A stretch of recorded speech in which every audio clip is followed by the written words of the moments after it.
Hi hello నమస్తే. చిత్తూరులో ఉన్నటువంటి వైఎస్ఆర్సీపీ లీడర్ మీద ఒక ఇంటికి వెళ్ళి ఆయన పిచ్చగొట్టుడు కొట్టారు.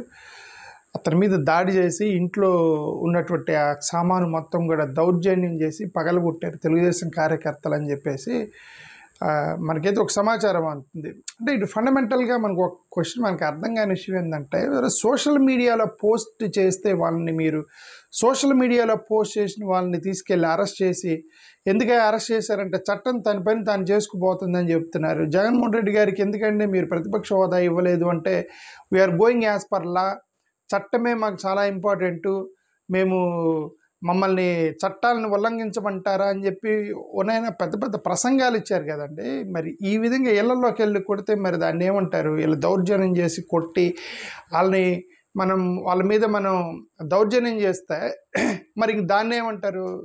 చట్టాలు ఉల్లంఘన అంటారా? ఉల్లంఘన అనరా? I mean are you going as per the law? But ఇప్పుడు వీళ్ళలో ఎంతమందిని అరెస్ట్ చేస్తారు? సోషల్ మీడియా కార్యకర్తలను 24 గంటలు అరెస్ట్ చేశారు కదా. ఇప్పుడు మరి ఈ వైఎస్ఆర్సీపీ వాళ్ళని మీద దాడి చేసి ఇంటికి వెళ్ళి ఇంత పబ్లిక్గా సాక్ష్యాలు ఉన్నప్పుడు వాళ్ళలో ఎంతమందిని అరెస్ట్ చేస్తారో చూద్దాం. ఓకే, సో ఇది వైఎస్ఆర్సీపీకి సంబంధించినటువంటి వాళ్ళు ఒక అతన్ని కొట్టారు. ఓకే, ఇదంతా చూపించట్లేదు ఎందుకనంటే అతను కొట్టిన దెబ్బలు అవన్నీ మీకు ఎక్కువ చూపించలేదు, ఎందుకంటే అది బేర్ బాడీతో ఉన్నారు. మళ్ళీ యూట్యూబ్ ఏదో కమ్యూనిటీ గైడ్ లైన్స్ అంటారు, దాన్ని బ్లర్ చేయటం రాలేదు, ఎందుకంటే ఫ్లష్ చేశాను. ఓకే, చూడండి ఇక్కడ పోలీసులు మాట్లాడుతున్నారు.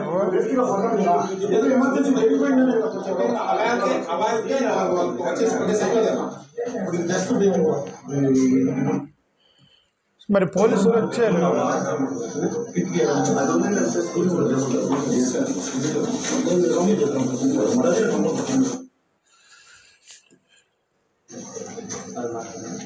ఎవరో మాట్లాడుతున్నారు.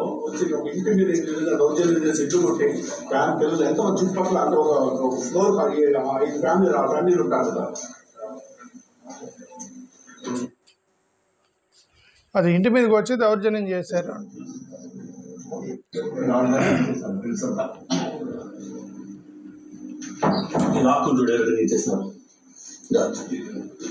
ఇలా ఇంటి మీదకి వచ్చి ఇంటిలో మీద దౌర్జన్యం చేసి ఫర్నిచరు సామాను మొత్తం కూడా పగలగొట్టేటంటే ఇప్పుడు అది అంటే ఎంతకైనా ఇంక ఎవిడెన్సెస్ ఏముంటాయంటే దౌర్జన్యాలు చేశారు పగలగొట్టారు అని అంటే, ఇప్పుడు దీని తర్వాత ఏమంటారంటే వైఎస్ఆర్సీపీ అతను తప్పు చేశాడు అందుకని మేము కొట్టాము అని చెప్పి అంటారు. తప్పు చేస్తే మీకు చట్టాలు వాళ్ళే అన్నారు కదా, చట్ట ప్రకారం పోతున్నాం మేమని. ఓకే, ఇప్పుడు ఎవిడెన్సెస్ ఉన్నాయి కదా, మరి దీని ప్రకారం ఎవరిని మీరు అరెస్ట్ చేస్తారు?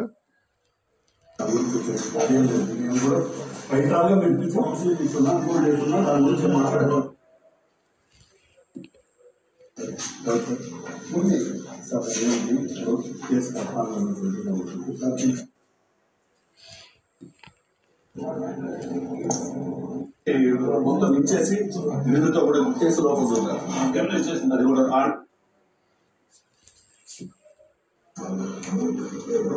చూడండి, ఫర్నిచర్ మొత్తం కూడా పగలు కొట్టేశారు. యాక్చువల్గా అతను పిచ్చగొట్టుడు కొట్టారు మొత్తం. అంటే దాన్ని బ్లర్ చేయటం నాకు రాదు కాబట్టి నేను జస్ట్ దాన్ని చూపించట్లేదు మీకు. మళ్ళీ యూట్యూబ్ కమ్యూనిటీ గైడ్ లైన్స్ అని నాకు అలర్ట్లు వస్తున్నాయి అప్పుడప్పుడు కొన్ని వీడియోలకి, అందుకని చేస్తున్నా. ఓకే, అతను శరీరం మొత్తం కూడా గాయాలు అయిపోయినాయి అనమాట దెబ్బతిన్న అతనికి.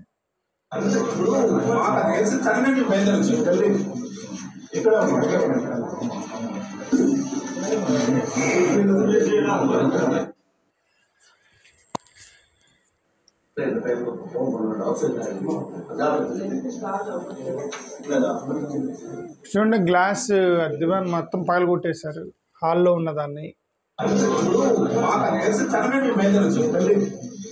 ఇక్కడ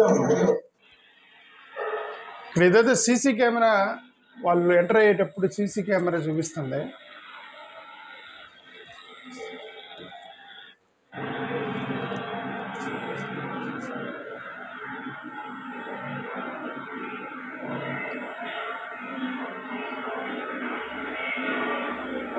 ఒకటి 2 3 4 5 6 7 8 9 10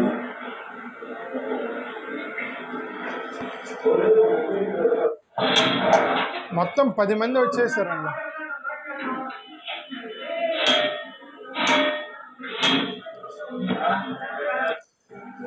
పాల్గొట్టేస్తున్నారు మొత్తం.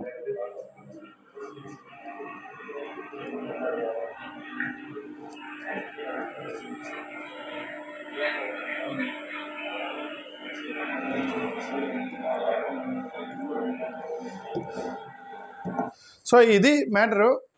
చిత్తూరులో ఉన్నటువంటి వైఎస్ఆర్ కాంగ్రెస్ సంబంధించినటువంటి ఒక ఇన్ఛార్జ్ ఇంట్లోకి వెళ్ళి పబ్లిక్గా 10 మంది వెళ్ళారు. కనిపిస్తున్న సీసీ కెమెరాలో పబ్లిక్ లోపలికి వెళ్ళారు. ఫర్నిచర్ మొత్తం ధ్వంసం చేశారు.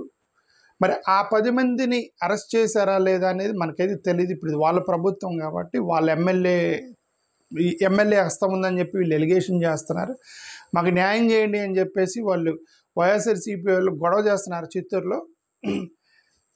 అదే ఇంకోటి అనేది ఏంటంటే, పవర్ మీ చేతిలో ఉంది కాబట్టి ఇలా పబ్లిక్గా సాక్ష్యాలు దొరికినా కూడా మీరు యాక్షన్ తీసుకోకపోతే ఇంకా పబ్లిక్గా జరుగుతాయి, ఇంకా చాలా ఎక్కువ జరుగుతాయి. కాబట్టి జస్టిస్ అనేది కంటికి కనిపించే జస్టిస్ అనే చేయాలి. కంటికి కనిపించని జస్టిస్ అలాగా ఎవరు చేయరు.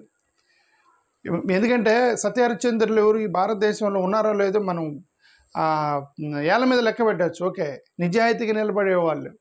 కనీసం కంటికి కనిపించే న్యాయమైనా చేయకపోతే ఇక చట్టాల మీద, పోలీస్ స్టేషన్ల మీద, వ్యవస్థల మీద, ప్రభుత్వాల మీద మీకు వ్యతిరేకత వచ్చేసింది. మీరే అబాస్ పాలవుతారు. ప్రభుత్వానికి చెప్పేది అది. Thank you.